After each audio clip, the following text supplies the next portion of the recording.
Bidadari chapter 155 Baper. Istri kontrak. Sudah tahu kalau Reiko sedang menunjukkan wajahnya yang tidak sedang bercanda, tapi Aida justru masih berani untuk menantangnya dengan kalimat barusan. Meski lirih dan pelan, hanya senyuman saja yang menggatalkan emosi Reiko. Mau istri kontrak, mau istri apapun yang kamu pikirkan terserah. Tapi yang pasti, kamu masih terikat denganku dan jangan coba-coba mengemis pada orang lain jika menginginkan sesuatu. Tegas Reiko yang membuat Aida mencibir. Tapi pria itu sudah tak peduli. Dia sudah mengangkat baki makanan itu keluar dari kamar Aida. Tentu saja dengan wajahnya yang masih bermuram durja. Istri kontrak aja dibanggain. Apa sih yang membuat kamu senyum-senyum aja dari tadi, Aida? Ya, ucapan Reiko tadi memang membekas dalam pikiran Aida. Dan itu membuat lamunan sendiri untuknya. GR, ingat, dia itu bekas orang. Dan dia sudah punya tambatan hati sendiri. Sambil mengambil handphone, Aida sambil berpikir. Semoga saja ini semua berakhir, supaya dia tidak lagi harus ada di sini. Dan aku bisa mengendalikan diriku sendiri. Gak perlu kegeeran dan gak perlu menganggap semua perlakuannya ini sebagai sesuatu yang berlebihan. Dia justru merendahkanku loh. Dia membiarkan tubuhku terbuka di hadapannya. Nanti bisa saja dia menghina dan mengatakan yang buruk-buruk tentang aku kan ke kekasihnya. Seberapa buruk penampilanku dan seberapa menjijikkannya aku sebagai seorang wanita yang tidak lagi memiliki kegunaannya karena penyakitan. Sulit Aida untuk 100% percaya dengan semua perlakuan Reiko. Meski manis dan kadang membuaikan, tapi dia selalu saja punya dalil untuk membuat semua itu seakan-akan hanya boleh dilihat dari sisi negatifnya. Makanya masih ada pikiran yang seperti itu muncul dalam benaknya.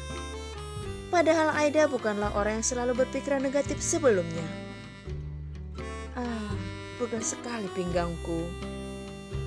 Tapi pikirannya teralihkan dengan suara seseorang yang baru masuk dan sudah mengeluhkan pinggangnya sambil dia memijit pelan. Di saat yang bersamaan, Aida juga mengantongi handphonenya saat dia bicara. Makanya saya bilang, Bapak beli kursi roda supaya Bapak tidak perlu gendong-gendong saya. Bukan gara-gara gendong kamu, tapi kan aku kerja di kursi itu, keras kursinya. Seru Reiko sambil dia memakai tas backpacknya. Tampaknya emosi yang tadi dibawanya keluar itu sudah tidak ada lagi di wajahnya dan tidak lagi membuat Aida merasa tertekan. Ya pasti pegel, Pak. Orang Bapak duduk di situ berjam-jam. Makanya Aida berani menimpali seperti ini. Seperti kursi sekolah, hanya lebih halus penyelesaiannya dan warnanya yang putih halus terkesan lebih mahal. Tapi tetap, itu hanya kursi kayu biasa yang membuat bokong akan terasa panas, juga pinggang pegal-pegal kalau diduduki lama-lama. Siapa suruh komen? Protesnya ketika mendekat pada Aida dengan membawakan sesuatu untuk alas kaki Aida. Ya komen lah, Pak. Lagian gak salah yang saya bilang. Itu kan bukan kursi bos kayak di ruangan kerja Bapak yang empuk. Yang kalau misalkan capek bisa sandaran ke belakang. Bisa tiduran, bahkan gak jatuh. Kursi mahal, makanya Bapak kerjanya di tempat kerja Bapak aja sana di atas. Repot bolak-balik. Ucapan Reiko yang membuat Aida tak tahan untuk tak menjawab lagi. Siapa yang nyuruh Bapak bolak-balik? Terus kenapa saya harus pakai sandal rumah berbulu ini, Pak? Bergambar kelinci, kan malu-maluin, Pak. Sekalian karena Reiko memang memberikan Aida bukan sandal untuk keluar rumah ataupun sepatu. Makanya Aida kembali komplain. Nanti kalau kamu pengen buang air kecil, kalau kamu pengen makan, kalau kamu pengen nyemil, aku mesti turun naik tangga. Mana aku juga gak tahu nomor telepon kamu berapa. Dan kamu juga gak bisa ke sana. Sudahlah, jangan berisik. Gak usah protes sama sandal ini juga. Aku udah cariin yang paling pas dan paling empuk buat kaki kamu yang sekarang ini masih dalam pengobatan. Kalau pakai sepatu ketekuk itu akan buruk sirkulasi udaranya.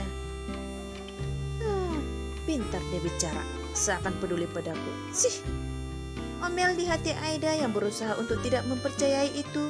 Dan di saat yang bersamaan dia juga menjawab, Pak,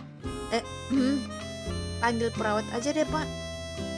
Aida membujuk, karena memang dia tidak mau ikut sebetulnya dan semakin nervous ketika Reiko benar-benar ingin menggendongnya. Aida menahan diri. Kalau aku panggil perawat, terus pas perawat itu di sini dan Birgitta kembali ke sini bagaimana? Menyusahkan saja. Aida tidak memikirkan sampai sejauh itu, makanya dia tidak bisa menjawab apapun yang dikatakan Reiko. Dan tentu saja ini membuat pria itu tersenyum dalam hatinya. Merepotkan saja permintaannya, tapi untung aku tidak cerita kalau B tidak akan kembali sampai 2 hari ke depan. Aku masih bisa tenang meninggalkannya dengan perawatan. Bagaimana dengan makanannya? Seperti apa perawat itu mengurusnya? Apakah dia akan membersihkan tubuhnya benar-benar bersih? Dan bagaimana dengan sesuatu yang sudah hilang itu? Bukankah itu akan membuat dia malu di hadapan orang lain? Banyak pikiran di dalam benak Reiko yang memang tidak diketahui oleh Aida. Di saat pria itu sudah keluar dan menggendong Aida di atas kedua tangannya. Bagian atas sudah dibersihkan. Sudah Pak, sekarang tinggal kamar di bawah dan beberapa ruangan di bawah Pak.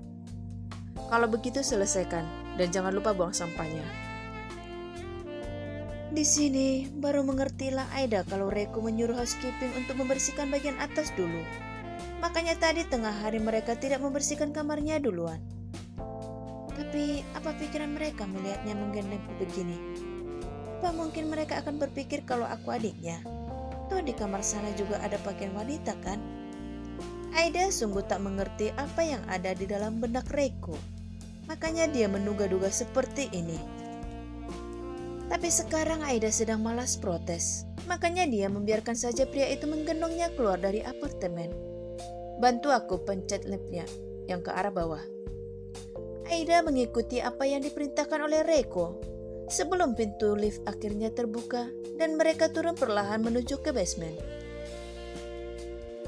Tapi sepertinya ada seseorang lagi yang ingin naik ke dalam lift itu, sehingga baru di tengah-tengah sudah terbuka dan seseorang pun masuk.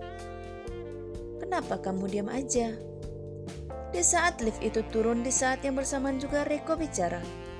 Gak apa-apa Pak, seru Aida. Dia menjawab pelan. Mas, kamu lagi di luar bersamaku. Dia tahu ada driver online di sini malah mengoreksiku. Katanya nggak boleh ada yang tahu aku siapanya dia.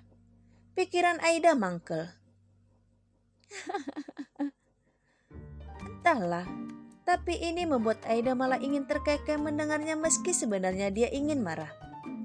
Memang sih, driver itu tidak menunjukkan wajahnya karena dia juga memakai masker. Tapi tetap ini memalukan untuk Aida yang baru dikoreksi. Jangan buat aku bermasalah, panggil aku seperti itu. Ketahuan sama Ratu Lebah, habislah Bapak. Dia pasti ngomong, punya kekasih cantik tapi masih godain pembantu. Tak pedulilah dengan bagaimana Reiko menatapnya, hampir saja mengeluarkan bola matanya karena emosi. Aida ikut ceplas-ceplos, menganggap orang yang ada di depan mereka yang tak diliriknya itu mungkin tuli. Lagian, di sini tidak ada siapa-siapa dan hanya kurir ojek online. Mana mungkin dia peduli? Dan kayaknya orang itu juga tidak memperhatikan kami. Jadi apapun yang aku omongin gak akan ngaruh ke dia. Lagian ini Jakarta kan? Banyak bukan di Jakarta ini laki-laki hidung belang seperti orang yang sedang menggendongku ini memanfaatkan kelemahan wanita. Bisik hati Aida yang masih tak peduli dengan Reiko yang tidak menjawabnya dan justru malah keluar lift di basement pertama. Mereka meninggalkan seseorang masih di dalam lift karena dia akan turun ke bawahnya lagi di basement kedua tempat parkir motor. Sebuah keadaan yang membuat pria itu bergidik jijik sambil berbisik di hatinya. Cih, pantas saja kamu dibenci sama majikan perempuanmu. Ya, ada main dengan majikan laki-lakimu sambil gendong-gendongan.